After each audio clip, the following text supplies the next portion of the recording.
Prior to 1858, if you wanted to send a message across the Atlantic, it would take 2 weeks. There was just no alternative to sending a message other than by ship.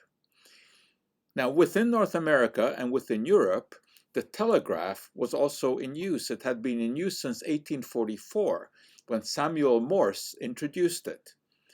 The first message was between Washington, D.C. and Baltimore, and Morse cryptically telegraphed, "What had Goth wrought?" But connecting the US by wires or Europe by wire was relatively simple. And indeed, by 1864, there were some 44,000 miles of telegraph wire in the US. However, a wire across the Atlantic, that was a challenge. It had to be encased in a cable that could withstand pressure, and that required a lot of technology. In any case, the cable was manufactured, copper wire encased in gutta percha, which was a type of rubber, an exudate of a tree.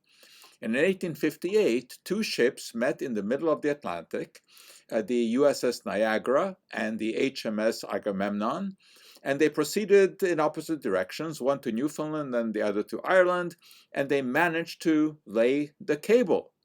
And the first telegraph message was sent in 1858. Queen Victoria telegraphed James Buchanan, congratulating him on the laying of the cable, and James Buchanan telegraphed back congratulatory remarks as well. Queen Victoria's message was 98 words, and it took 16 hours to send. There were celebrations in New York, a parade, and flags were flying, fireworks, but unfortunately, the cable lasted only 3 weeks before it ceased to function. It took another 8 years until an attempt was made. The SS Great Eastern, the largest ship at that time, capable of carrying 4,000 people. It was outfitted with a steam engine, but it also had sails. And in 1866, it managed to lay the cable from Ireland to Newfoundland, and that cable lasted. Interestingly enough, the first telephone cable was laid only 100 years later, in 1956.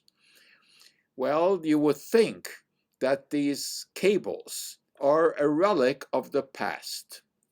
Not so. Today, the internet relies on these undersea cables. There are some 380 such cables all across the globe, and about 1.2 million kilometers of cable. And without these connections, the internet would not function properly.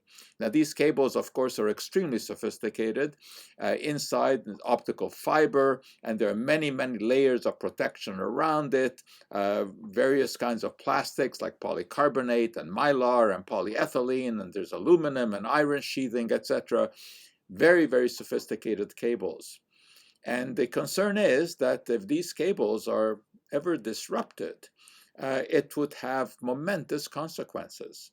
And unfortunately, it is possible that either via terrorists or by warfare, such an event could happen. So we've come a long way since 1858, the first transatlantic cable. Today, these cables carry the internet, but we still have concerns about their future. And that is our Cup of Joe for today.